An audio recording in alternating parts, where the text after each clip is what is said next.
स्वागत करते हैं आप सभी का आज के इस वीडियो में। आज के इस वीडियो में हम बात करने वाले हैं धारिता एवं संधारित्र। क्लास 12 का एक महत्वपूर्ण टॉपिक है, महत्वपूर्ण लेसन है यहाँ पर, जो कि क्या है, धारिता और संधारित्र है।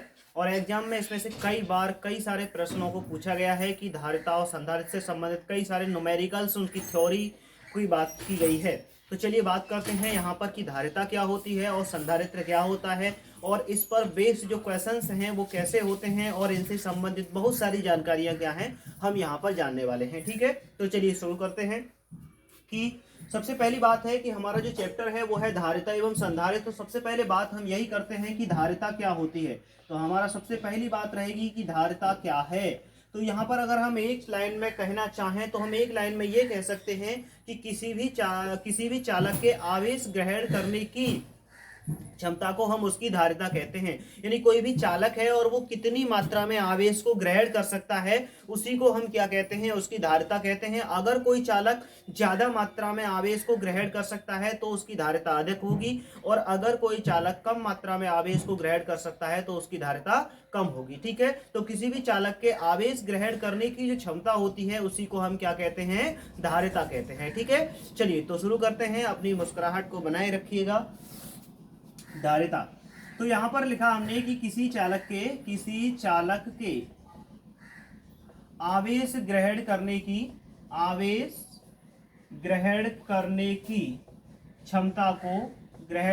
की क्षमता को धारिता कहते हैं। क्या कहते हैं, धारिता कहते हैं। ठीक है, इसको अंग्रेजी में हम कैपेसिटेंस कहते हैं। अंग्रेजी में क्या कहते हैं, इसे हम कैपेसिटेंस कहते हैं। ठीक है, क्या कहते हैं, कैपेसिटेंस कहते हैं। तो कोई भी चालक है वो कितनी मात्रा में आवेश को ग्रहण कर सकता है, उसके आवेश ग्रहण करने की क्षमता को ही हम क्या कहते हैं, धारिता कहते हैं। ठीक है, चलिए अभी दूसरे शब्दों में अथवा करके हम बात करते हैं कि इसकी जो शुद्ध डेफिनेशन है, फॉर्मूला बेस्ड जो डेफिनेशन होती है, अगर हम बात करें उसकी तो उसे कैसे देंगे। ठीक है, चलिए तो यहाँ पर छोटी सी बात को हमें समझना होगा कि जैसे जैसे हम किसी चालक को आवेश देते जाते हैं तो धीमे धीमे क्या होता है, उसके विभव में वृद्धि होती जाती है। जैसे जैसे हम क्या करेंगे, किसी भी चालक को आवेश देंगे, उसका आवेश बढ़ाते हैं तो उसका विभव क्या होता जाता है, बढ़ता जाता है। तो इस तरीके से यहाँ पर जो धारिता है उसको इस तरीके से परिभाषित करते हैं, अथवा दूसरी तरीके से किसी चालक को दिया गया आवेश, किसी चालक को दिए गए आवेश या किसी चालक को दिए गए आवेश तथा उसके विभव में वृद्धि के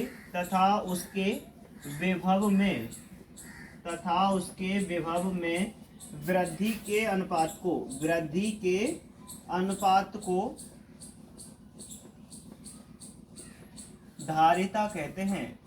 धारिता कहते हैं। जैसा कि नाम से ही विदित है यहाँ पर कि धारण करने की क्षमता क्या कहलाती है, धारिता। लेकिन हम फिजिक्स पढ़ रहे हैं तो फिजिक्स के हिसाब से यहाँ पर क्या होगा, किसी चालक को दिए गए आवेश और उसके विभव में वृद्धि के अनुपात को हम धारिता कहते हैं। अगर हम किसी चालक को आवेश देते हैं और उस आवेश को देने पर उसके विभव में जो वृद्धि होती है, उसका जो विभव होता है, उसके दोनों के अनुपात को ही हम क्या कहते हैं, धारिता कहते हैं। इसे C से प्रदर्शित करते हैं। जी हाँ, इसे किससे प्रदर्शित किया जाएगा, इसे C से प्रदर्शित किया जाएगा। ठीक है, किससे प्रदर्शित करेंगे, C से। जिस तरीके से बहुत सारी चीजें, जैसे वैद्युत क्षेत्र की तीव्रता को E से प्रदर्शित करते हैं, विभव को V से प्रदर्शित करते हैं, रेजिस्टेंस को R से प्रदर्शित करते हैं, सेम टू सेम संधारित्र की जो धारिता है, धारिता को हम किससे प्रदर्शित करते हैं, C से प्रदर्शित करते हैं। ठीक है, तो यहाँ पर जो है, अगर मान लीजिए कि किसी भी चालक को हम Q आवेश देते हैं, क्या देते हैं, अगर किसी चालक को हम Q आवेश देते हैं जिससे उसका विभव कितना हो जाता है, V हो जाता है। अगर कोई चालक है उसको Q आवेश दिया तो उसका विभव कितना हो गया, V हो गया। तब उसकी जो धारिता है C बराबर क्या हो जाती है, Q/V हो जाती है। तब धारिता का जो सूत्र बनेगा वो क्या बनेगा, Q/V बनेगा इस डेफिनेशन के अनुसार। क्योंकि यहाँ पर ही एक आ गया है कि किसी चालक को दिए गए आवेश और उसके विभव में जो वृद्धि होती है, इन दोनों के अनुपात को हम संधारित्र की या किसी की भी धारिता कहते हैं। तो दिए गए आवेश और विभव में वृद्धि के अनुपात को, अनुपात का मतलब बट्टे में रखे हुए हैं, तो इनके अनुपात को ही हम क्या कहते हैं, धारिता कहते हैं। तो इस तरीके से ये हो गई धारिता की डेफिनेशन। चलिए बात करते हैं इसका मात्रक, इसका जो मात्रक है, धारिता का जो मात्रक है वो क्या होगा, इसका मात्रक फैरड होता है। इसका मात्रक क्या होता है, फैरड होता है। फैरड या फिर क्या कह सकते हैं आप, फैरड या, अब देखो ऊपर क्या है, आवेश है, आवेश का मात्रक क्या होता है, कूलम, और नीचे क्या है, विभव है, विभव का मात्रक क्या होता है, वोल्ट होता है। तो आप कह सकते हैं कि इसका मात्रक फैराड या कूलाम प्रति वोल्ट होता है। कितना होता है, कूलाम प्रति वोल्ट। और अक्सर कूलाम प्रति वोल्ट नहीं लिखा जाता, बल्कि क्या लिखा जाता है, इसको फैरड लिखा जाता है। जो धारिता का मात्रक है वो अक्सर, वो मोस्टली जो यूज में लाया जाता है वो क्या है, फैरड है। ठीक है, तो इसका मात्रक याद रखेंगे, क्या होता है, धारिता का फैरड होता है, जिसे हम कूलाम प्रति वोल्ट भी कह सकते हैं। ठीक है, इतनी सी बात होती है कि धारिता क्या होती है। तो धारिता आप समझ गए, किसी भी आवेश की ग्रहण करने की क्षमता होती है, और या फिर किसी भी चालक को दिए गए आवेश और उसके विभव में जो वृद्धि होती है उसके अनुपात को धारिता कहते हैं। इसे सी से प्रदर्शित करते हैं, C बराबर Q/V, और इसका मात्रक फैराड या कूलाम प्रति वोल्ट होता है। ऐसी बात हो जाती है। ठीक है, चलिए बात करते हैं यहाँ पर कि अगर हम धारिता की बात करते हैं तो धारिता के कुछ छोटे बड़े मात्रक भी होते हैं, क्योंकि एक फैरड जो धारिता होती है वो काफी ज्यादा होती है। एक फैरड धारिता क्या होती है, काफी ज्यादा होती है। तो यहाँ पर हम छोटे बड़े मात्रकों की बात करते हैं कि इसके जो छोटे बड़े मात्रक हैं वो क्या होंगे। ठीक है, छोटे बड़े मात्रकों की बात कैसे की जाएगी, जैसे अभी कुछ जो संधारित्र हैं वो क्या बनाए जाते हैं, धारिता के बनाए जाते हैं। तो एक फैरड क्या होता है, काफी ज्यादा धारिता होती है, तो इसलिए यहाँ पर इसके छोटे मात्रक यूज में लाए जाते हैं। जैसे कहीं पर लिखा जाएगा 1 माइक्रोफैरड, क्या लिखा जाएगा, 1 माइक्रोफैरड। तो 1 माइक्रोफैरड में कितने फैरड होते हैं इसे जानते हैं। इसको ऐसे भी लिख देते हैं 1 म्यू एफ। यहाँ पर क्या बना दिया जाता है, ये म्यू बना दिया जाता है, एफ इसके बराबर होता है 1 गुणा 10⁻⁶ फैरड। कितना होता है, 10⁻⁶ फैरड होता है। 1 माइक्रोफैरड बराबर कितना होता है, 10⁻⁶ फैरड होता है। सेम टू सेम अगर बात की जाती है यहाँ पर 1 पिकोफैरड, किसकी बात करते हैं, 1 पिकोफैरड ज्यादातर यूज में लाए जाते हैं। अक्सर सवालों में आपको माइक्रोफैरड या पिकोफैरड में ही लिखा हुआ मिलेगा। तो माइक्रोफैरड है तो वहां पर 1 गुणा 10⁻⁶ लगाएंगे, और अगर 1 पिकोफैरड है तो इसको 1 PF भी लिख देते हैं, और इसका मान होता है 1 गुणा 10⁻⁻12 फैरड। ठीक है, तो इसका मतलब ये निकल के आता है यहाँ पर कि अगर कहीं पर भी माइक्रोफैरड लिखा है तो वहां पर आप 10⁻⁶ से गुणा करके उसे फैरड में चेंज करके लगाएंगे, और अगर कहीं पर पिकोफैरड लिखा है तो आप क्या करेंगे, उसके लिए 10⁻⁻12 से मल्टीप्लाई करके क्या कर देंगे, वहां पर आप जो है उसका फैरड में चेंज कर देंगे। सेम टू सेम अगर नैनो फैरड की बात आती है तो नैनो का फैरड, जो नैनो में जो फैरड होते हैं वो कितने होते हैं, 10⁻⁹ होते हैं। इस तरीके से क्या है, आप इसको चेंज करके लगा देंगे। ठीक है, चलिए यहाँ पे एक न्यूमेरिकल दिया गया है, एक न्यूमेरिकल है, उस न्यूमेरिकल में बात की जाती है, क्योंकि अभी तक हम धारिता को समझ गए हैं कि धारिता क्या है। तो यहाँ पर न्यूमेरिकल ये है कि 1 माइक्रोफैरड धारिता के, 1 माइक्रोफैरड धारिता के संधारित्र को या किसी चालक को, संधारित्र को 10 माइक्रोकूलाम आवेश दिया गया है, कूलाम आवेश दिया गया है। तब उस पर विभव ज्ञात कीजिए, तो उस पर क्या ज्ञात करना है, हमें विभव ज्ञात करना है कि वहां पर विभव क्या होगा। तो बात करते हैं यहाँ पर इस न्यूमेरिकल की। यहाँ कहा गया कि 1 माइक्रोफैरड धारिता की संधारित्र को 10 माइक्रोकूलाम जो है आवेश दिया गया, तो उस पर विभव का मान ज्ञात कीजिए कि उस पर जो वोल्टेज होगा, उस पर जो विभव है वो कितना होगा।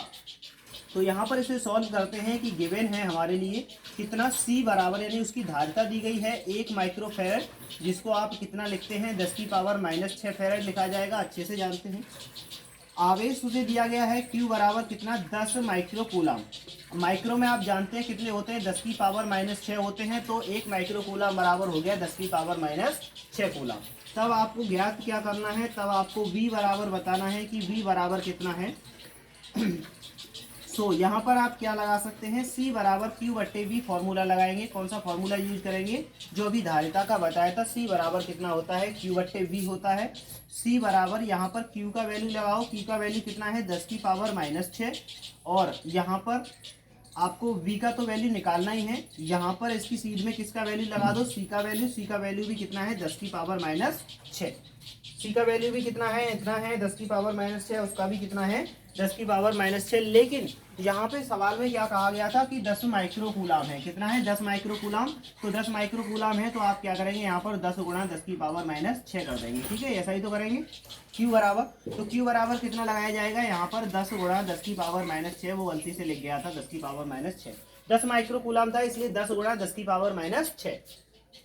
देखो 10 की पावर -6 से 10 की पावर -6 कट गई, और यहाँ पर इस V को कहाँ पर ले आए, इधर। तो V बराबर कितना बचेगा, यहाँ पर 10 वोल्ट बचेगा। V बराबर कितना बचेगा, 10 वोल्ट केवल।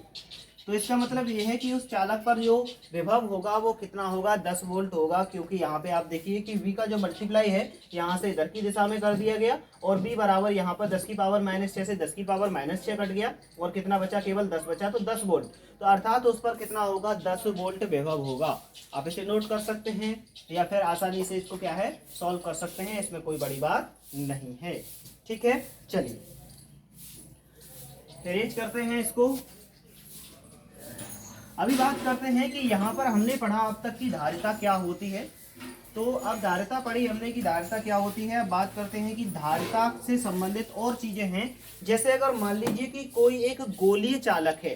गोलीय चालक का मतलब होता है कोई एक धातु का गोला है, या कोई चालक किसी मटेरियल का गोला है, कंडक्टर है, जैसे लोहे का हो सकता है, तांबे का हो सकता है, किसी का भी है, और आइसोलेट है, यानी कि वो अलग रखा हुआ है।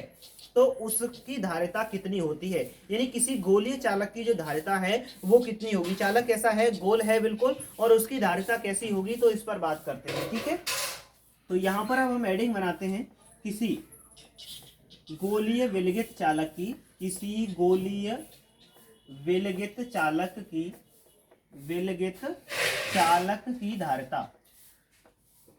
अब गोलीय विलगित चालक की धारिता का मतलब है कि अगर कोई गोलीय चालक है, यहाँ पर विलगित है, विलगित का मतलब होता है उस पे वो किसी से भी कनेक्ट नहीं है, पूरी तरह से क्या है, आइसोलेट है, अलग रखा हुआ है और आवेशित है, तो उसकी धारिता कितनी होती है। तो हम उसकी कैपेसिटेंस निकाल रहे हैं कि उसकी धारिता क्या है। ठीक है, चलिए तो यहाँ पर हम क्या कर रहे हैं, सबसे पहले एक गोला बना लेते हैं। ठीक है, क्या बना लेते हैं, एक गोला बना लिया हमने, और उसकी त्रिज्या कितनी बना ली हमने, r त्रिज्या का एक गोला बनाया है।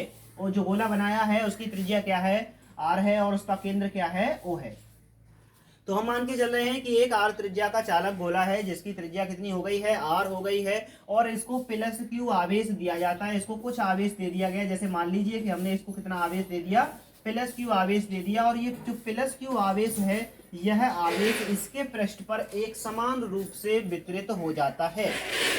जब हम इसको आवेश देते हैं तो ये आवेश क्या होगा, इस गोले पर एक समान रूप से वितरित हो जाता है, और हर एक बिंदु पर जो विभव है वो कैसा हो जाता है, समान हो जाता है। क्योंकि हर जगह पर जो दिया गया विभव है वो कैसा है, समान है, इसलिए इस बिंदु पर सभी बिंदुओं पर जो विभव है वो कैसा होगा, समान होगा। ठीक है, तो सभी बिंदुओं पर विभव क्या हो गया है जी, समान हो गया है। तब इसकी धारिता हमें बतानी है कि धारिता क्या है।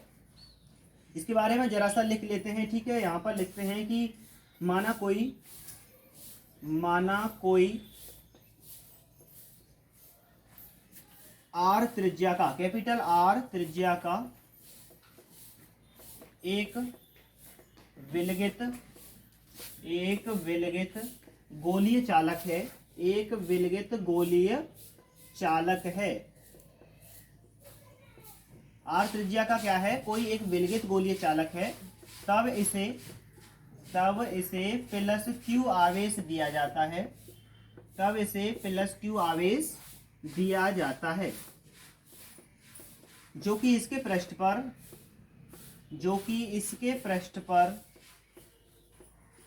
एक समान रूप से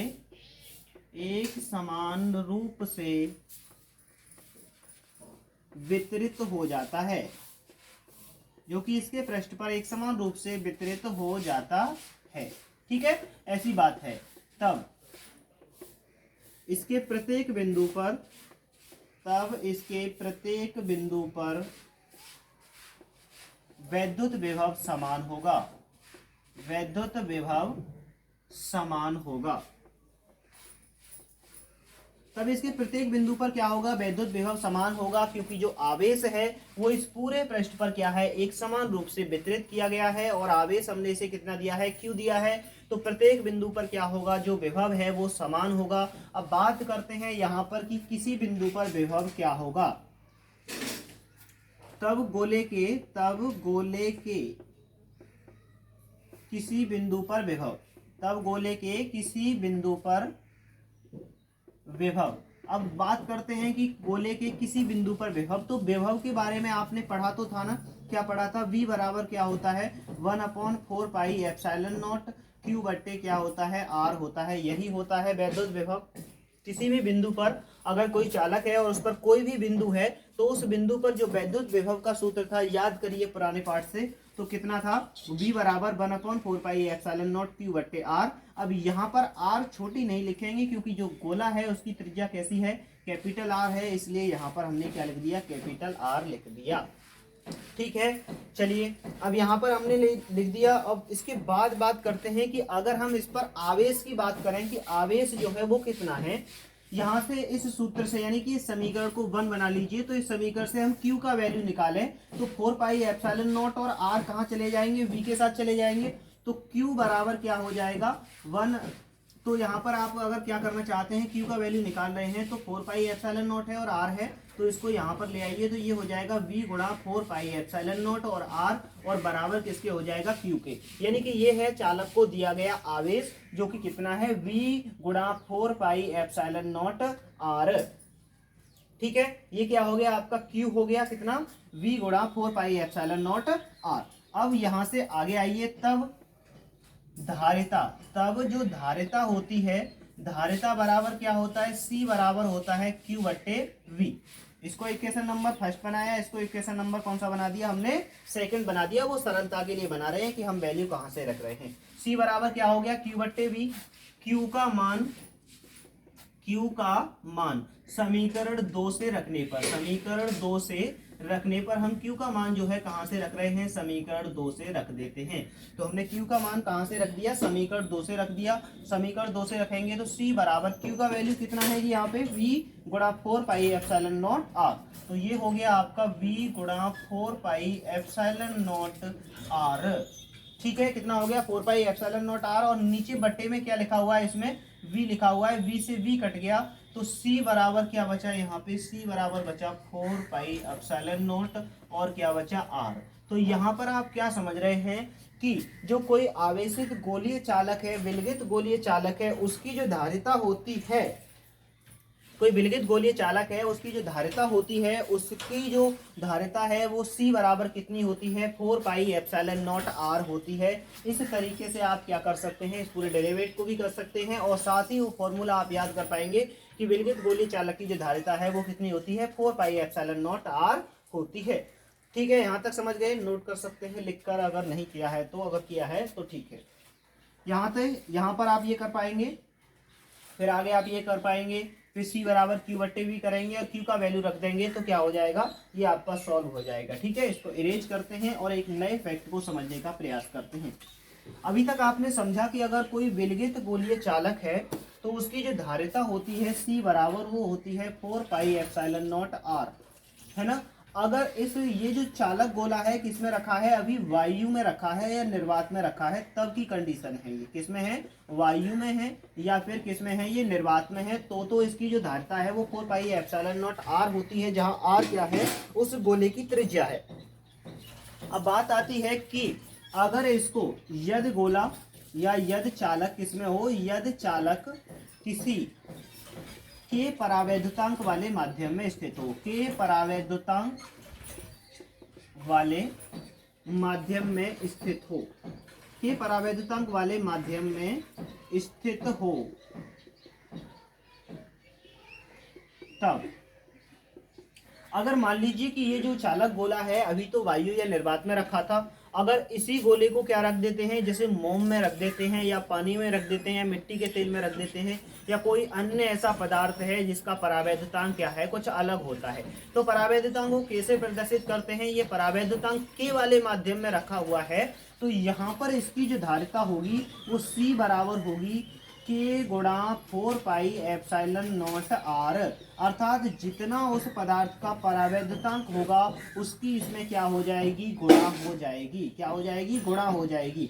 तो यहाँ से क्या समझ में आता है, यहाँ से हमें ये समझ में आता है कि अगर किसी चालक को के परावैद्युतांक वाले माध्यम में रख दिया जाए तो उसकी धारिता कितने गुना बढ़ जाती है, के गुना बढ़ जाती है। अगर इसी गोले को आप क्या है, किसी ऐसे पदार्थ में रख दें जिसका परावैद्युतांक कितना है, 2 है, तो इसकी धारिता कितनी हो जाएगी, 2 गुनी हो जाएगी। मान लो पहले इसकी धारिता कितनी है, 5 माइक्रोफैरड है, फिर इसको अभी किसमें है, ये वायु में है। अगर इसी को आप क्या करते हैं, किसमें रख देते हैं, किसी ऐसे पदार्थ में रख देते हैं जहाँ के बराबर कितना है, 2 है, तो इसकी धारिता कितनी हो जाएगी, 2 गुनी हो जाएगी, 5 दूनी 10 माइक्रोफैरड हो जाएगी। कितनी हो जाएगी, 5 दूनी 10 माइक्रोफैरड। और इस तरीके से आप क्या कर पाएंगे, इसको सॉल्व कर पाएंगे। ठीक है, तो ये हुआ आपका जी कि किसी गोलीय बिल के चालक की जो धारिता होती है वो कितनी होती है, C बराबर 4 पाई एप्सिलॉन नॉट आर। और अगर इसे किसी के परावैद्युतांक वाले माध्यम में रख दिया जाए तो इसकी जो धारिता है वो होती है K गुणा 4 पाई एप्सिलॉन नॉट आर। ठीक है, इस तरीके से ये पूरा हो गया।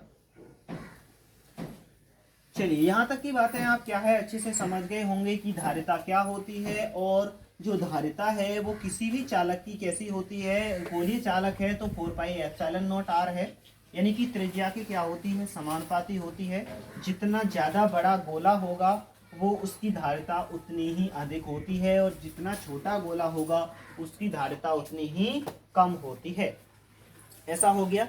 चलिए, तो धारिता की तो बात खत्म हो गई। अब बात करते हैं संधारित्र की, कि संधारित्र क्या होता है। ठीक है, तो संधारित्र की बात करते हैं कि संधारित्र क्या है।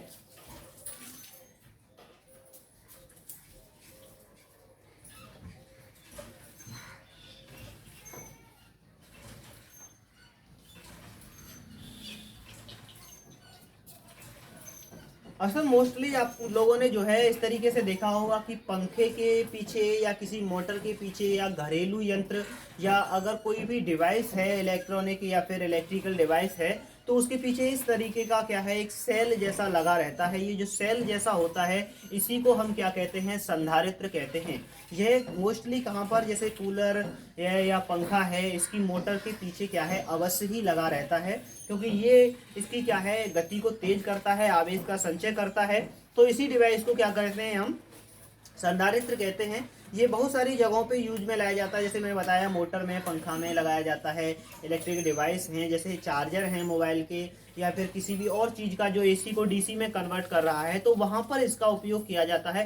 कई सारी जगहों पर उपयोग किया जाता है इसका, लेकिन मोस्टली अगर हम देखने की बात करते हैं तो आप क्या है, इसे अपने घर में पंखे के पीछे एक सेल के रूप में, सेल जैसा होता है, उसे यहाँ पर देख सकते हैं। ठीक है, तो इसी को हम क्या कहते हैं, संधारित्र कहते हैं।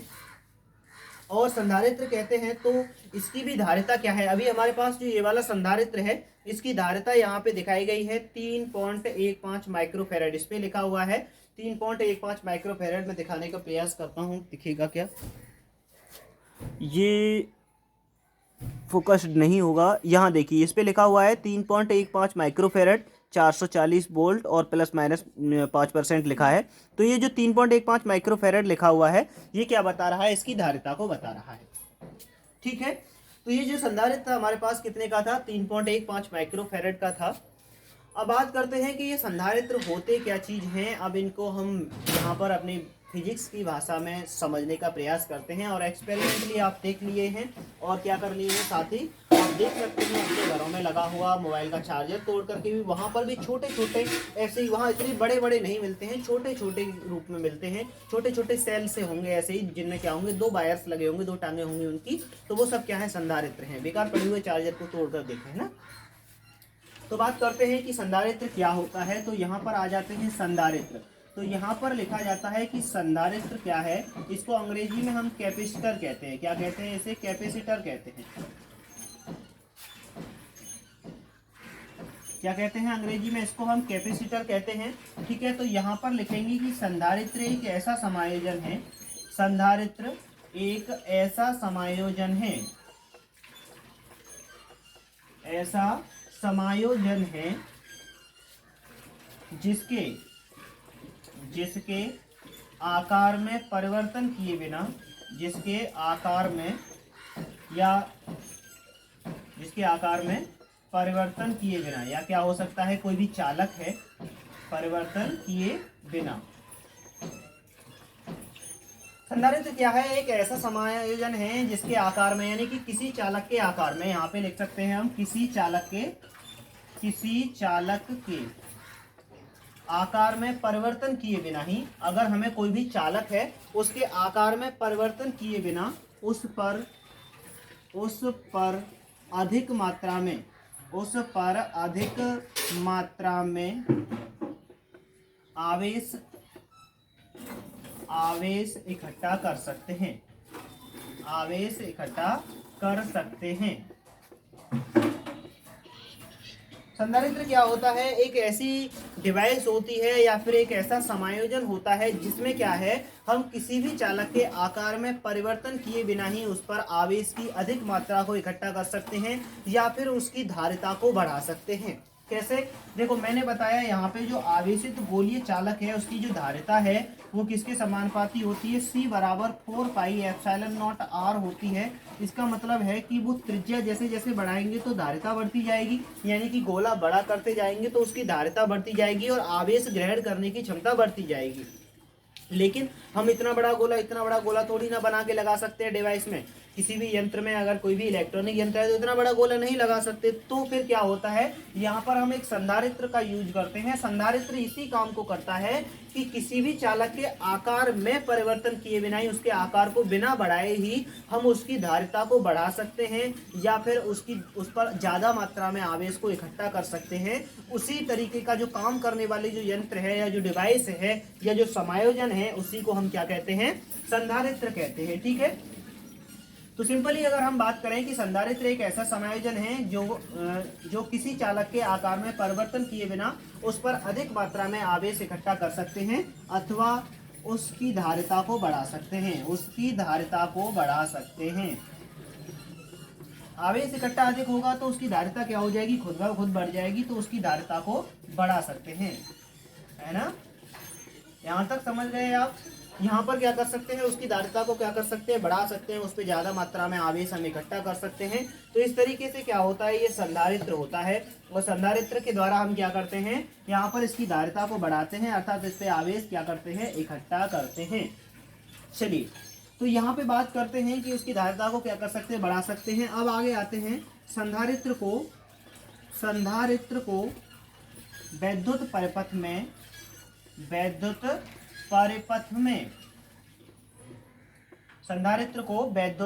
परिपथ में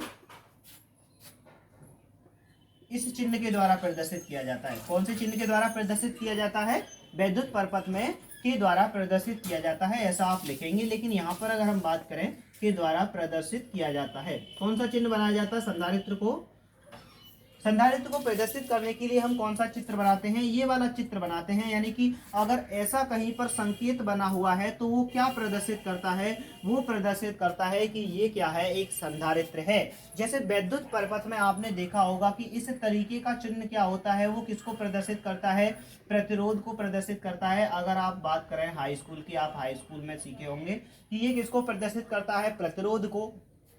ठीक है, ऐसे ही अगर कहीं पर ऐसे करके तार बना हुआ है तो ये किसको प्रदर्शित करता है, कुंडली को प्रदर्शित करता है। और अगर कहीं पर ऐसे करके तार बना हुआ है, ऐसे करके बने हुए हैं चिन्ह, तो ये किसको प्रदर्शित करता है, बैटरी को या सेल को प्रदर्शित करता है। उसी तरीके से अगर कहीं पर ऐसा साइन बना हुआ है, कैसा साइन बना हुआ है, ऐसा जहां पर इस तरीके के साइन है कि जिसमें दो लाइनें खींची हैं बराबर बराबर की, दोनों तरफ तार दिखाए गए हैं, तो ये किसको प्रदर्शित करता है, संधारित्र को प्रदर्शित करता है कि इस जगह पर क्या लगा हुआ है, एक संधारित्र लगा हुआ है। इसकी धारिता क्या होती है, ऊपर या नीचे लिखी गई होती है। ठीक है, यहाँ पे संधारित्र है। अगर आप क्या करेंगे, कोई भी इलेक्ट्रॉनिक डिवाइस है जैसे मोबाइल का चार्जर, रेडियो वगैरह को अगर तोड़े, उसकी जो प्लेट निकलती है तो वहां से कुछ चीजों को तोड़ के देखेंगे तो कुछ के नीचे क्या है, जहां संधारित्र लगा होगा वहां पर ऐसा निशान बना होता है जो दिखाता है कि यहाँ पर हमें एक संधारित्र लगाना था, जो कि उसकी धारिता भी उस प्लेट पर लिखी रहती है, जिससे कि क्या है, जो लगाने वाले वर्कर्स हैं, मैकेनिकल्स इंजीनियर्स हैं, वो क्या है वहां पर से लगा सके। ठीक है, तो ये वाला संधारित्र का क्या हो गया, यहाँ पे साइन हो गया, आप इसे नोट करें। ये क्या हो जाएगा, साइन हो जाएगा, इसका चिन्ह हो जाएगा, प्रतीक चिन्ह दिखाने के लिए। इसे परिपथ में कैसे करके दिखाया जाएगा, जैसे मान लीजिए अगर कहीं पे संधारित्र लगाना है तो इस तरीके से लगाया गया होगा, और नीचे क्या लगाई गई होगी, बैटरी। ये नीचे वाला चिन्ह में और ऊपर वाले चिन्ह में अंतर है, इसमें बड़ा छोटा ऐसे करके होते हैं, जो क्या होती है, बैटरी होती है। और ऊपर वाला जो चिन्ह है ये किसको प्रदर्शित कर रहा है, संधारित्र को प्रदर्शित कर रहा है, जो क्या है, सी है। ये क्या है, संधारित्र सी है। इस तरीके से दिखाते हैं। ठीक है, संधारित्र समझ गए आप। संधारित्र आपने देख लिया। ये संधारित्र आवेश का संचय करता है, इस पे आवेश इकट्ठा हो जाता है। अगर आप इसे क्या है, बिजली के पेड़ में लगा दें या फिर इसको बिजली के तारों से लगा दें तो ये क्या हो जाता है, चार्ज हो जाता है सेल की तरह। लेकिन इसमें और सेल में अंतर ये होता है कि सेल क्या है, काफी देर तक बिजली दे सकता है, लेकिन ये क्या होता है, इसके तार दोनों को एक साथ यूं करके ऐसे करके एक साथ चिपका दें तो क्या होता है, ये एक साथ ही डिस्चार्ज हो जाता है। सेल क्या है, धीमे धीमे काफी लंबे समय तक विद्युत धारा देता है, लेकिन ये एक साथ ही क्या करता है, डिस्चार्ज हो जाएगा। चटाक की बहुत तेज क्या करके आवाज करेगा और क्या हो जाएगा, एक साथ डिस्चार्ज हो जाता है। वैसे इसे पूरी तरह डिस्चार्ज होने में अनंत समय लगता है, लेकिन मोस्टली करंट मारने वाला जो इसका विद्युत है वो क्या है, एक साथ डिस्चार्ज हो जाता है। ये फिर मतलब करंट नहीं मारता। लेकिन अगर आपने क्या किया, इसे विद्युत में लगाया, फिर इसको आवेशित कर लिया, चार्ज कर लिया, फिर चार्ज करने के बाद ऐसे करके तार पकड़ लिए इसके, तो क्या होगा, ये आपको बहुत तेज करंट मारेगा। लेकिन मारेगा कितना, आधा या 1 सेकंड के लिए ही मारता है, एक साथ झटका देगा बहुत तेज, और फिर क्या है, इसका करंट खत्म हो जाता है, डिस्चार्ज हो जाता है। ठीक है, करके देखना इसको किस तरीके से करंट होता है, और फिर बताना मुझे कि किस तरीके का करंट ये देता है ना। मिलेगा तो क्या है, लगा के देखना है आपको। चलिए, तो कैपेसिटर लगा लेना है, करंट महसूस कर लेना है इसका। ये धारिता हो गई है इसकी आपकी, और क्या हो गया है आपका, संधारित्र भी हो गया है कि संधारित्र क्या होता है, और संधारित्र को भी क्या है आप समझ गए हैं। चलिए अब बात करते हैं कि संधारित्र जो है वो किस सिद्धांत पे कार्य करता है, और संधारित्र किस तरीके से, मतलब कैसे ये संधारित्र जो है अपने अंदर की धारिता को बिना आकार परिवर्तन किए ही बढ़ा लेता है। ऐसा इसमें क्या लगाया जाता है, ऐसा इसको किस तरीके से बनाया जाता है, इस चीज पे बात करते हैं। तो अब आती है हमारी नई हेडिंग, संधारित्र का सिद्धांत, कि जो संधारित्र है वो किस आधार पे कार्य करता है। तो संधारित्र का सिद्धांत, ठीक है, नया हेडिंग बनाएंगे आप, क्या, संधारित्र का सिद्धांत। ठीक से समझ में तो आ रहा है ना, आ रहा है, ठीक है, समझते रहिएगा और अपना ज्ञानार्जन करते रहिएगा, और चीज़ों को याद भी करिए। जो पुराना हमने क्या है अब तक करा दिया है उसको भी क्या है आप जो है याद करने का प्रयास कीजिए, उसको भी फेरते आइएगा। अपने और भी सब्जेक्ट्स हैं उन पर भी फोकस्ड रहिएगा। बेकार में फालतू समय का बर्बाद करना क्या है आपके लिए बहुत ज़्यादा नुकसान दे सकता है। तो आग्रह करना चाहूँगा मैं आपसे कि क्या है, अपने सारे सब्जेक्ट्स पर भी ध्यान दें, इस सब्जेक्ट्स के भी नोट बनाएं। और हम जैसा डिले करते हैं वीडियो बनाने में, तो ये नहीं कि हम डिले कर रहे हैं, हम जानबूझकर भी डिले करते हैं ताकि आप क्या है इन चीज़ों को समझ पाएँ, आराम से इसको चैप्टर्स को पढ़ पाएँ, क्योंकि हम बहुत सारा मटेरियल्स एक ही वीडियो में कंप्लीट करा देते हैं। तो आप क्या है इसको धीमे धीमे करके पूरा रिवाइज करके अपने दिमाग में क्या है इसे फ्रेश करें, और बिना किसी फ्रस्ट्रेशन के, बिना किसी अदर एनी टेंशन के क्या है आप पढ़ाई करें, एंजॉय करें स्टडी के लिए। और एंजॉयमेंट के साथ ही करनी चाहिए स्टडी, कभी बोरिंग नहीं होना चाहिए, प्रेशर नहीं बनाना चाहिए कि हम प्रेशर बना रहे हैं। तो जितना प्रेशर बनाओगे तो वो ले डूबेगा, तो प्रेशर बनाने की कोई भी आवश्यकता नहीं है। एंजॉय करिएगा कि हम स्टडी कर रहे हैं, एंजॉय कर रहे हैं स्टडी को, हमें अपना ज्ञानार्जन करना है। बाकी सब क्या है मोह माया है, तो लगे रहिएगा इसमें। बात करते हैं संधारित्र का सिद्धांत की, संधारित्र का सिद्धांत क्या है। तो देखिए यहाँ पे एक चीज को समझते हैं कि अगर मान लीजिए हमारे पास क्या है, कोई भी एक प्लेट है, हमारे पास क्या है, कोई भी एक प्लेट है, या कोई भी क्या है एक चालक है। अगर ये चालक है और इसको हम क्या कर रहे हैं, आवेश दे रहे हैं। ये हमने एक प्लेट बना ली, ठीक है, क्या बना ली, हमने एक प्लेट बना ली, और इस प्लेट को क्या कर रहे हैं, हम आवेशित कर रहे हैं। इसको हमने आवेश दिया, कोई एक सोर्स है, उस सोर्स के कारण इसको प्लस क्यू आवेश देते जा रहे हैं। क्या आवेश देते जा रहे हैं, प्लस क्यू आवेश, प्लस आवेश देते जा रहे हैं। तो क्या होगा, आप इतना तो जानते हैं कि जो आवेश होता है, अगर वो आवेश लगातार हम किसी भी चीज को दें तो उसके विभव में वृद्धि होती जाती है। किसी चालक को अगर आवेश दिया जाता है तो क्या होता है, उसके विभव में क्या होती जाती है, वृद्धि होती जाती है। जैसे यहाँ पर अगर हम बात करें कि Q जैसे जैसे देते हैं तो यहाँ पर क्या होती जाती है, वृद्धि होती जाती है। और फिर यहाँ पर क्या होता है, आप नियतांक लगा देते हैं क्या, C, और ये बन जाता है आपका Q बराबर CV। और या फिर इसी को आप क्या कहते हैं, C बराबर इस Q के नीचे इस B को ले आते हैं तो Q/V, इसी को आप क्या कहते हैं, धारिता कहते हैं। तो एक बात यहाँ से निकल के आती है निष्कर्ष के तौर पर कि हम जैसे जैसे आवेश देते हैं वैसे वैसे उसका क्या होता जाता है, विभव बढ़ता जाता है। और एक निश्चित लिमिट पर आकर विभव क्या हो जाता है, काफी ज्यादा हो जाता है, जिसके कारण अब हम इसे और भी ज्यादा आवेश नहीं दे सकते, अर्थात इस पे ज्यादा मात्रा में आवेश नहीं दिया जा सकता है ना, क्योंकि विभव बढ़ गया है इसका। और जब विभव बढ़ गया तो फिर इस पे आवेश हम ज्यादा नहीं दे सकते हैं, क्योंकि फिर क्या होगा, आवेश इसको देने के लिए काफी ऊर्जा, काफी मशक्कत की जरूरत होती है। तो इस पर क्या है, जैसे जैसे आवेश दिया तो इसका क्या होता है, विभव बढ़ता जाता है, इसका विभव बढ़ गया है। अब अगर हम इसके पास में एक और प्लेट ले आते हैं, अब इसके पास में हम क्या ले आते हैं, एक और कोई चालक प्लेट ले आते हैं, दूसरी एक और चालक प्लेट ले आए, और ये कैसी है, आवेशित नहीं है, ये आवेशित है, ये कैसी है, आवेशित है। और ये वाली कैसी है, अनावेशित है। ये वाली प्लेट कैसी है, अनावेशित, यानी कि ये आवेशित नहीं है। और आवेशित प्लेट के पास में जब हम अनावेशित प्लेट को ले आते हैं तो इसका विभव क्या हो जाता है, कम हो जाता है। इसका विभव क्या हो जाएगा, कम हो जाएगा। इसका विभव कैसा हो गया, कम हो गया। जब इसका विभव कम हो गया तो अब हम इस पर क्या कर सकते हैं, और भी ज्यादा आवेश इकट्ठा कर सकते हैं। कब कर सकते हैं, जब इसके पास में हम एक और दूसरी प्लेट लेकर आते हैं। तो संधारित्र का सिद्धांत यही है कि जब किसी आवेशित चालक प्लेट के निकट हम कोई अनावेशित चालक प्लेट लेकर के आते हैं तो उसका विभव कम हो जाता है, जिसके कारण हम उस पर और भी ज्यादा मात्रा में आवेश को इकट्ठा कर सकते हैं, उस पर और भी ज्यादा आवेश दे सकते हैं। जब ज्यादा मात्रा में आवेश दे सकते हैं तो इसका मतलब क्या हो गया कि अब उसकी धारिता क्या हो गई, बढ़ गई। और संधारित्र की धारिता बढ़ाने के लिए क्या होता है, यही सिस्टम होता है।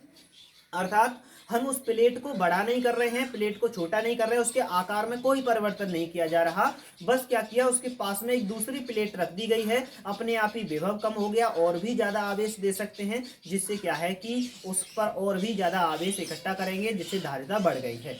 ठीक है। अब जो दूसरी अनावेशित प्लेट लाने पर क्या होता है, इसकी धारिता बढ़ जाती है। अगर जो दूसरी प्लेट हम लेके आए हैं, अगर इसको अर्थ और कर दें, अगर इसकी क्या कर देते हैं, अर्थिंग कर देते हैं, क्या कर देते हैं, अर्थिंग। अगर दूसरी वाली प्लेट का हम क्या कर देते हैं, भू संपर्कित कर देते हैं। भू संपर्कित समझते, क्या कर देते हैं, इसको भू संपर्कित कर देते हैं। ठीक है, भू संपर्कित यानी कि अर्थिंग कर देते हैं। अर्थिंग तो जानते हैं ना, जैसे यहाँ पे बिजली के जो वायर्स होते हैं वहां पे अर्थ का जो वायर होता है, यानी कि उसको क्या है, जमीन से कनेक्ट कर देते हैं, या फिर किसी ऐसे नेगेटिव या न्यूट्रल पावर से क्या है, उसे कनेक्ट कर देते हैं। तो अगर मान लीजिए कि दूसरी वाली प्लेट का हमने भू संपर्कित कर दिया, अर्थात उसकी अर्थिंग कर दी, तो फिर यहाँ पर क्या होगा, इसका विभव और भी ज्यादा कम हो जाएगा। पहली बात तो यह है कि प्लेट लाने पे थोड़ा सा विभव कम होगा ही होगा, यानी धारिता बढ़ेगी। लेकिन अगर आपने इस प्लेट को अर्थिंग और कर दिया तो इसका विभव और भी ज्यादा कम हो जाएगा, जिसके कारण क्या होगा, इसकी धारिता और भी ज्यादा बढ़ जाएगी। और इस तरीके से क्या होता है, संधारित्र कार्य करते हैं, जिससे कि इसमें किसी भी चालक का मतलब आकार या इसका क्षेत्रफल नहीं बदला गया है, इसके आकार में कोई परिवर्तन नहीं किया गया। बिना आकार परिवर्तित किए ही हमने क्या कर दिया है, इस पर बहुत सारी मात्रा में क्या कर दिया गया, आवेश इकट्ठा कर दिया गया है। ठीक है, चलिए तो इसको लिख लीजिएगा। संधारित्र का सिद्धांत मैं बोले देता हूं, लिखो। जब किसी आवेशित चालक प्लेट को आवेश दिया जाता है तो इसका विभव बढ़ने लगता है। और यदि इस चालक प्लेट के निकट कोई अनावेशित चालक प्लेट ले आते हैं,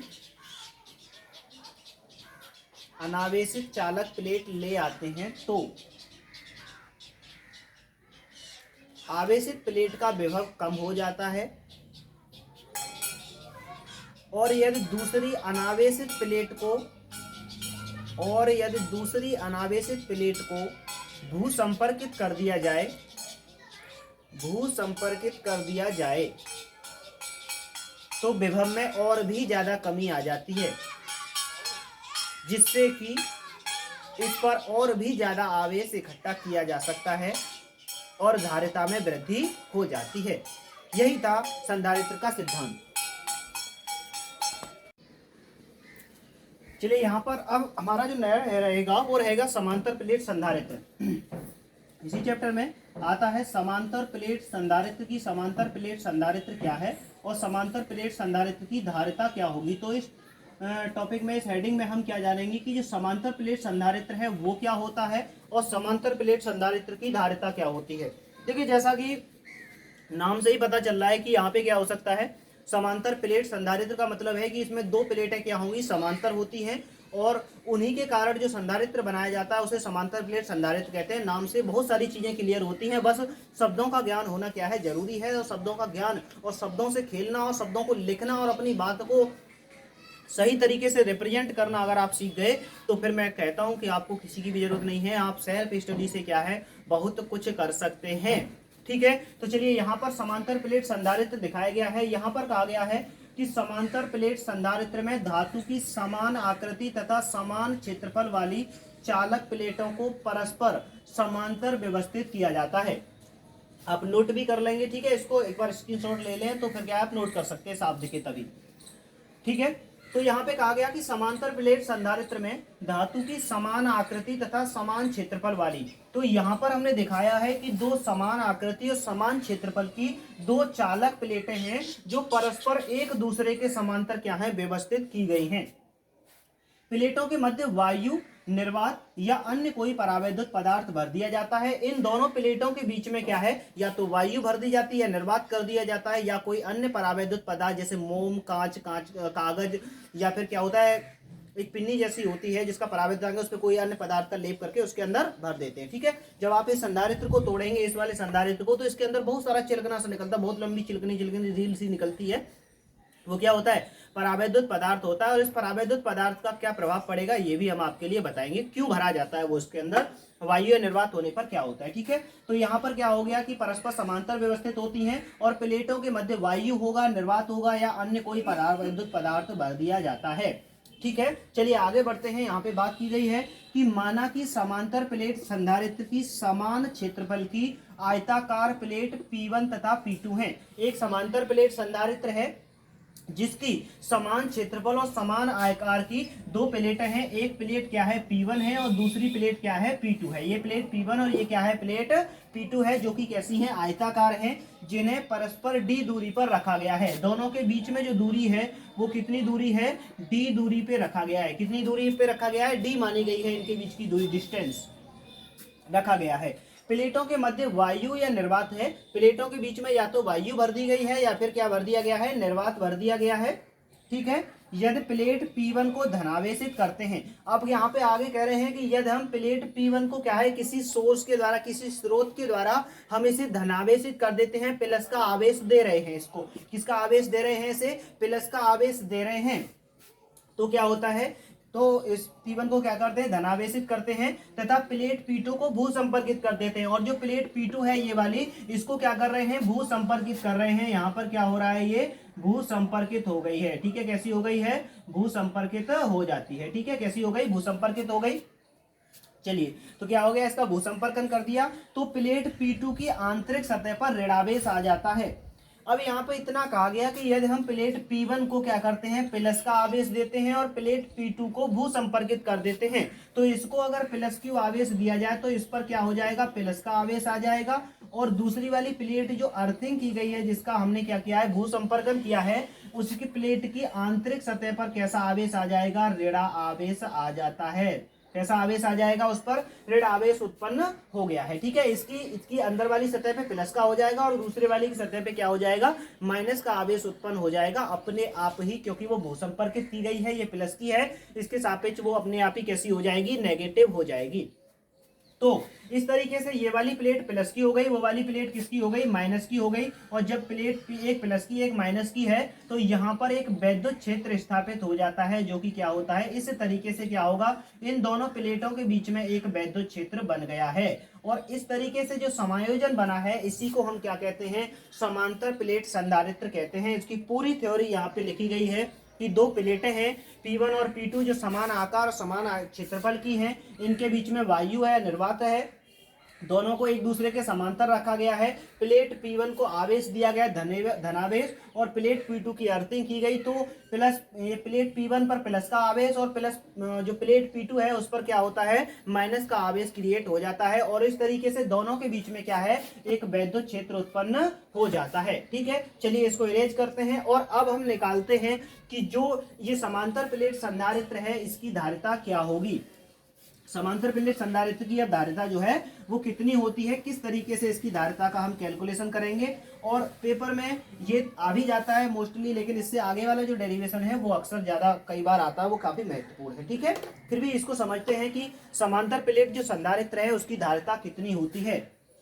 आगे बढ़ते हैं, इसी थ्योरी के आगे की ओर बढ़ेंगे, तब क्या कहेंगे, तब प्लेट P1 के कारण, तब प्लेट P1 के कारण, प्लेट P1 के कारण वैद्युत क्षेत्र की तीव्रता। यहाँ पर प्लेट P1 के कारण वैद्युत क्षेत्र देख लेते हैं कि वैद्युत क्षेत्र कितना होगा। प्लेट P1 के कारण जो वैद्युत क्षेत्र होगा वो क्या होगा, E बराबर, देखो आपको मैंने पहले डेरिवेशन कराया था जब गॉस की प्रमेय में, तो वहां पे लिखा था कि अगर कोई आयताकार चादर है तो उसके निकट अगर वैद्युत क्षेत्र की तीव्रता की बात की जाती है, वैद्युत क्षेत्र की बात की जाती है, तो वो होता है सिग्मा बट्टे 2 एप्सिलॉन नॉट। कितना होता है वो, सिग्मा बट्टे 2 एप्सिलॉन नॉट होता है। किसी भी प्लेट के निकट जो वैद्युत क्षेत्र है वो कितना होता है, सिग्मा बट्टे 2 एप्सिलॉन नॉट। शुरुआत हम यहाँ से करते हैं और इसकी जो दिशा होगी वो होगी P1 से P2 की ओर। इसकी दिशा कहाँ पे होगी, P1 से P2 की ओर। ठीक है, यहाँ पर दिशा बता दी हमने क्या हो जाएगी, इसकी दिशा P1 से P2 की ओर है।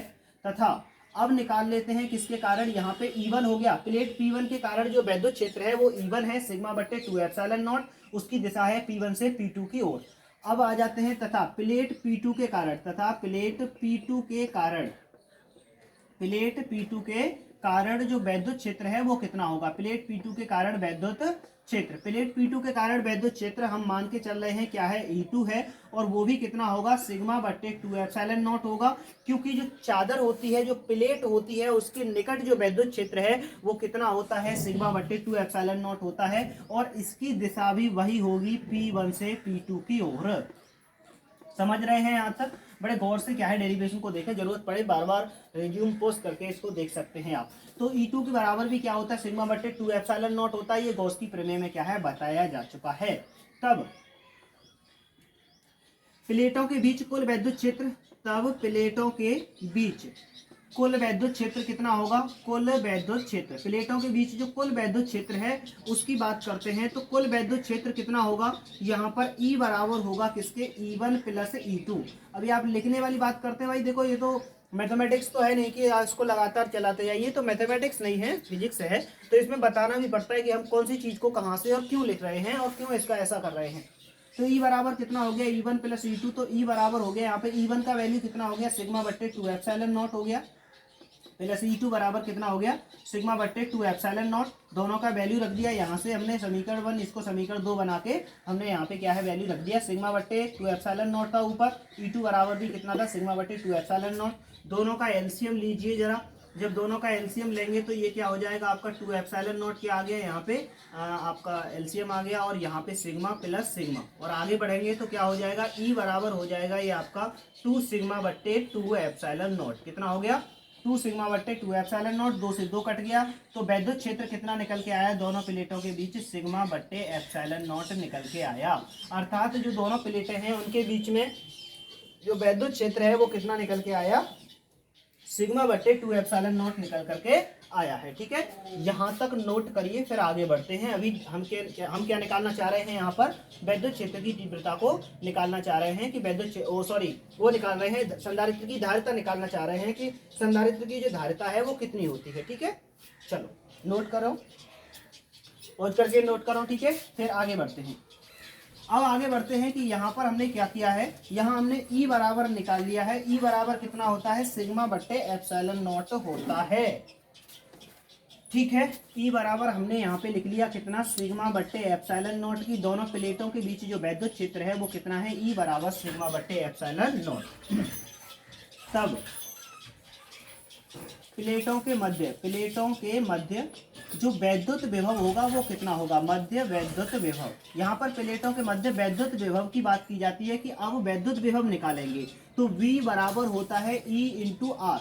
V बराबर क्या बताया था मैंने आपको, एक फॉर्मूला बताया था जब वैद्युत विभव पढ़ा रहा था कि वैद्युत क्षेत्र की तीव्रता और वैद्युत विभव में क्या संबंध होता है, वो V बराबर E इंटू आर होता है। R दूरी है, लेकिन यहाँ जो दूरी ली गई है वो कितनी ली गई है, D ली गई है ना, तो D लिखेंगे। यहाँ पर क्या लिखेंगे, V बराबर होता है E इंटू डी, क्योंकि दूरी कितनी है, D है, तो V बराबर क्या हो गया, E इंटू डी हो गया। कितना हो गया, V बराबर E इंटू डी। अब E का जो वैल्यू है वहां से लगा दीजिए ऊपर। E बराबर कितना लिखा हुआ है, सिग्मा बट्टे एप्सिलॉन नॉट। E बराबर कितना है, सिग्मा बट्टे एप्सिलॉन नॉट, और ये कितना हो गया आपका, D हो गया। ये कितना हो गया, D हो गया। ठीक है, चलिए यहां तक आप निकाल लाए क्या, V निकाल लाए। अब आ जाते हैं तब संधारित्र की धारिता। तब संधारित्र की क्या करना चाह रहे हैं आप, धारिता ज्ञात करना चाह रहे हैं। तब संधारित्र की धारिता, संधारित्र की धारिता क्या होगी, संधारित्र की जो धारिता होती है वो C बराबर होती है Q बट्टे V। कितनी होती है, C बराबर Q बट्टे V।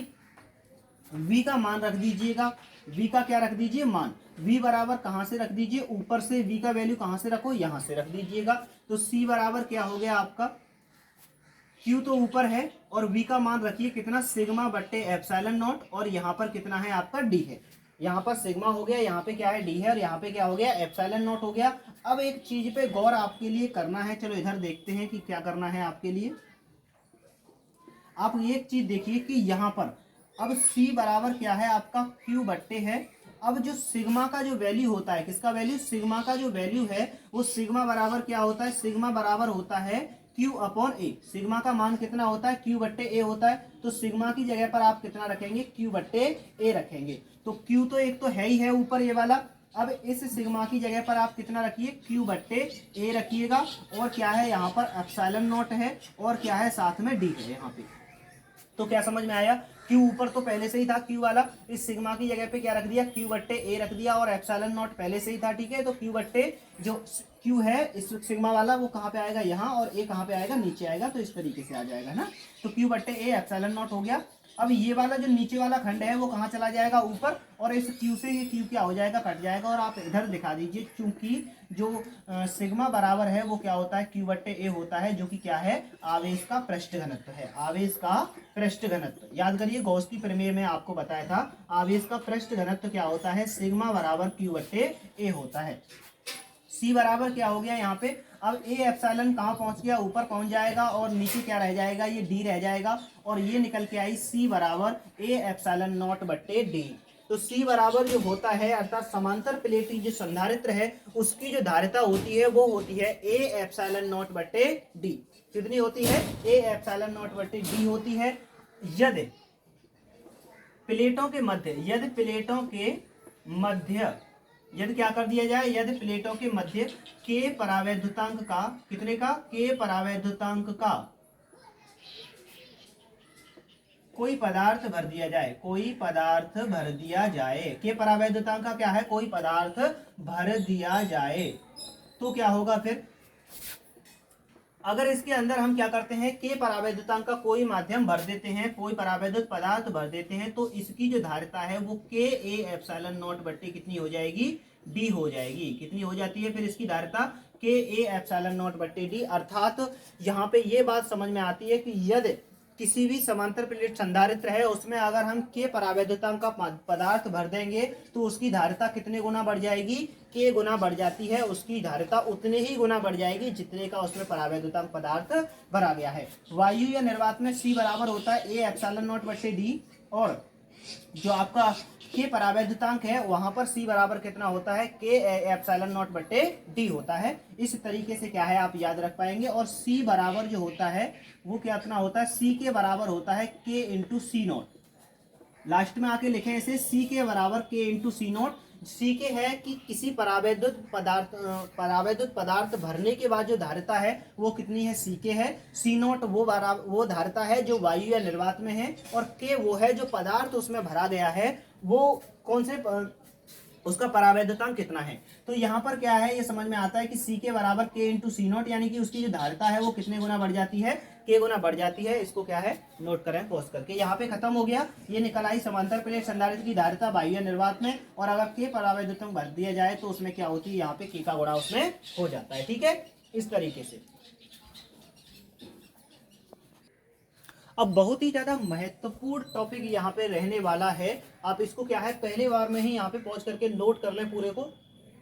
चलिए, समांतर प्लेट संधारित्र की प्लेटों के मध्य परावैद्युत पदार्थ की पट्टी रखने पर प्रभाव, यानी कि समांतर प्लेट संधारित्र है और उसकी प्लेट है दोनों P1 और P2, इसके बीच में यदि हम क्या करते हैं, किसी भी परावैद्युत पदार्थ की कोई पट्टी रख देते हैं, जैसे कांच की पट्टी रख दें या मोम की पट्टी रख दें यहाँ पे, तो जैसे कांच वगैरह क्या है, ये परावैद्युत पदार्थ होते हैं, और इन परावैद्युत पदार्थ की पट्टी रखने पर उस समांतर प्लेट की धारिता जो होती है उस पर क्या प्रभाव होगा, फिर उसकी धारिता कितनी होगी, उसका व्यंजक क्या होगा, उसको डेरिवेट करते हैं।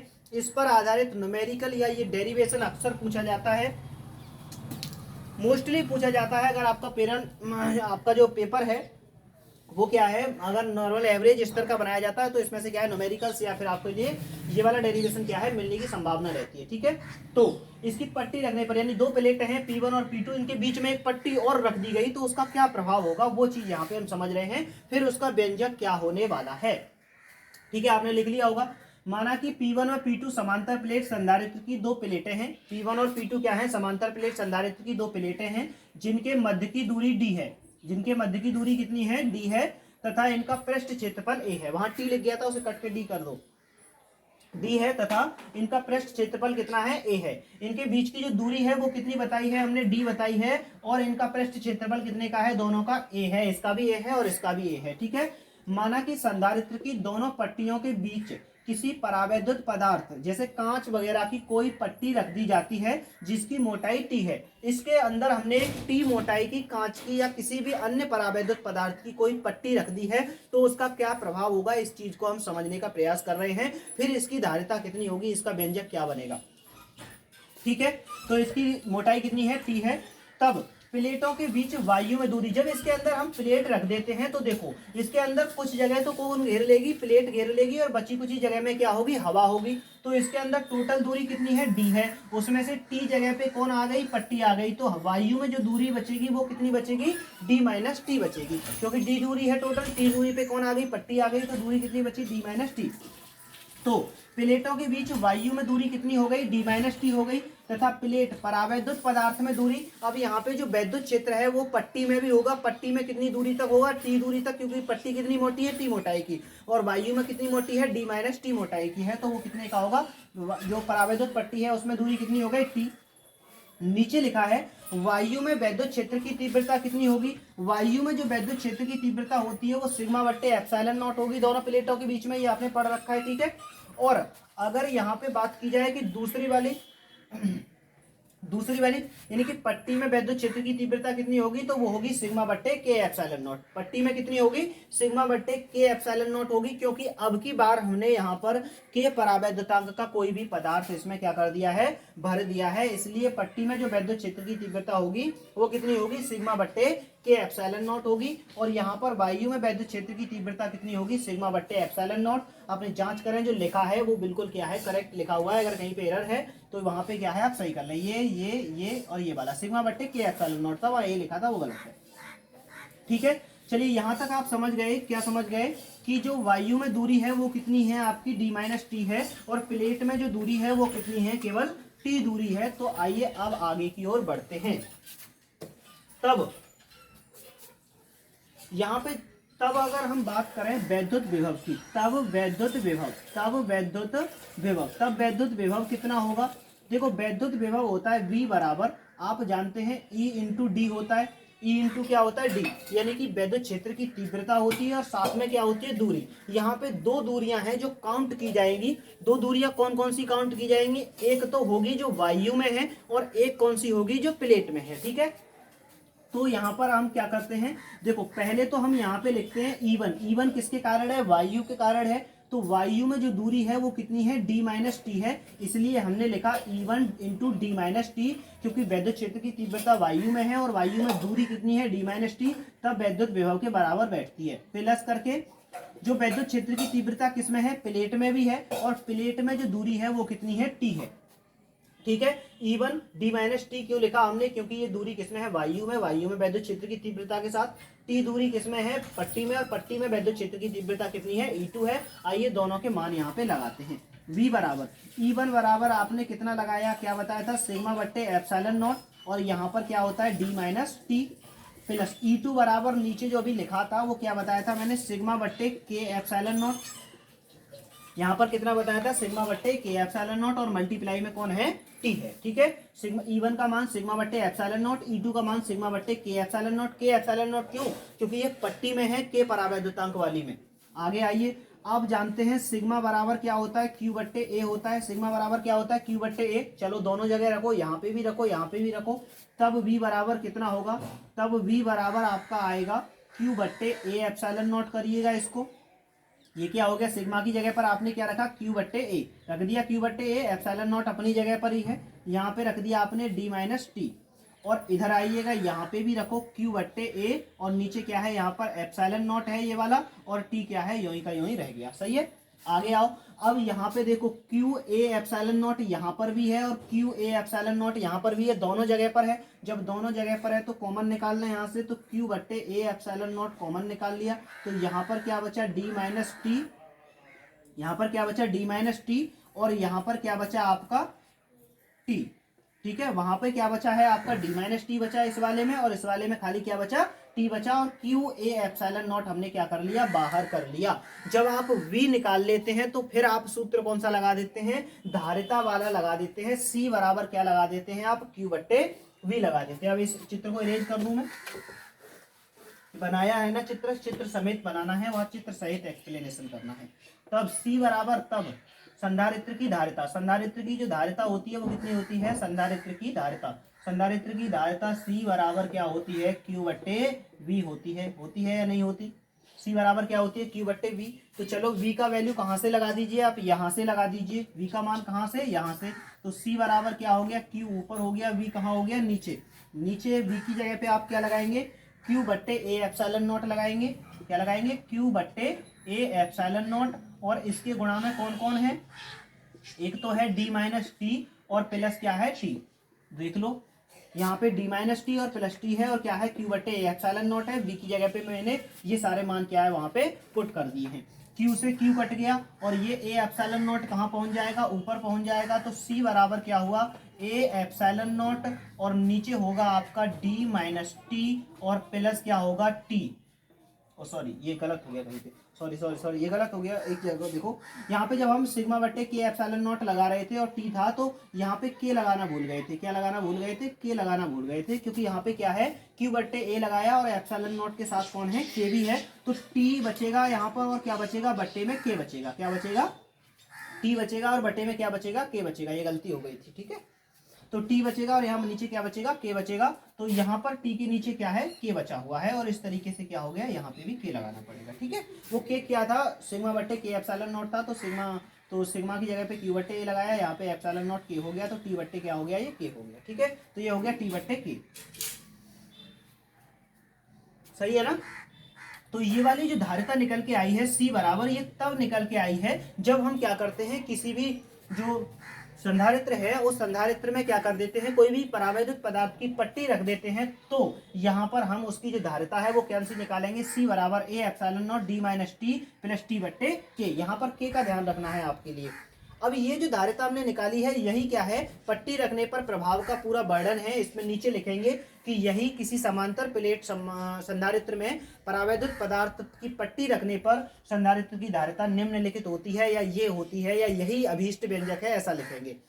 अब इस सूत्र का क्या होगा, इस सूत्र में देखो, एक तो C है, एक A है, एक इसमें क्या है, T है, और एक क्या है, D है, और एक क्या है, एप्सिलॉन नॉट है। तो इसमें एप्सिलॉन नॉट और C का मान तो कम पूछेगा, और A का मान भी नहीं पूछेगा। इसमें क्या पूछेगा, आपसे पूछेगा कि या तो प्लेट की मोटाई पूछ लेगा या फिर इस के का मान पूछ लेगा कि जो पट्टी रखी है उसका परावैधुतांक क्या है, पट्टी की मोटाई क्या है, प्लेटों के बीच की दूरी क्या है। ऐसी 3 तरह की चीजें क्या है सवाल में पूछ सकता है। और सवालों के बारे में हम चर्चा जब करेंगे वो कब करेंगे, नेक्स्ट अगला इससे जो पार्ट बनाएंगे इसी का, उसमें सभी प्रकार के सवालों की चर्चा करेंगे। इस वाले को नोट करें, पॉज करके कर लिया, ठीक है। चलिए ये पार्ट क्या है हमारा खत्म सा हो गया है। अब इस पार्ट में हमें कोई भी ज़्यादा चर्चा नहीं करनी है। अब बात करेंगे इसके न्यूमेरिकल्स की, जो कि क्या होगी नेक्स्ट वीडियो में होगी। चलिए बात कर लेते हैं यहाँ पर कि संधारित्रों के उपयोग कहाँ कहाँ पर होते हैं। तो संधारित्रों का जो उपयोग होता है, संधारित्रों का उपयोग, संधारित्रों के उपयोग बहुत सारे उपयोग हैं संधारित्रों के, लेकिन मुख्य उपयोग की बात करें तो संधारित्रों का उपयोग, पहला उपयोग आवेश के संचय में होता है। किसमें होता है, आवेश के संचय में, आवेश का संचय करने में कर सकते हैं। दूसरा हम किसमें कर सकते हैं इसका उपयोग, ऊर्जा के संचय में, ऊर्जा के संचय में। ऊर्जा से ध्यान आया कि अभी एक टॉपिक और रह गया है इसमें कि ऊर्जा का संचय कितना होता है, यानी कि कोई भी अगर संधारित्र है तो उसमें कितनी ऊर्जा संचित होती है, उसे भी करते हैं। ऊर्जा के संचय में कर सकते हैं, ठीक है। तीसरा कहाँ पर होता है आपका, दिष्टकारी में होता है। किसमें होता है, दिष्टकारी में। चौथा आपका क्या होता है, विद्युत मोटर, विद्युत मोटर जैसे पंखा, जैसे पंखा आदि में, ठीक है, जैसे किसमें, पंखा आदि में। और कहाँ पर होता है, उच्च वोल्टेज, उच्च वोल्टेज त्वरक में, यानी उच्च वोल्टेज आपको बनाना है, अचानक इंस्टेंटली उच्च वोल्टेज चाहिएगा आपको, तो कहाँ होगा आपके लिए, वहाँ पर आपको जो है बहुत सारे संधारित्रों का एक बैंक बनाना पड़ेगा और वहाँ पर क्या करेंगे आप इसका उपयोग कर लेंगे, ठीक है। और कहाँ पर हो सकता है, इलेक्ट्रॉनिक जो होते हैं, इलेक्ट्रॉनिक यंत्रों, बहुत प्रकार के इलेक्ट्रॉनिक यंत्र हैं, इलेक्ट्रिकल यंत्र हैं, इलेक्ट्रॉनिक यंत्रों में कहाँ पर इनका प्रयोग देखा जाता है, ठीक है।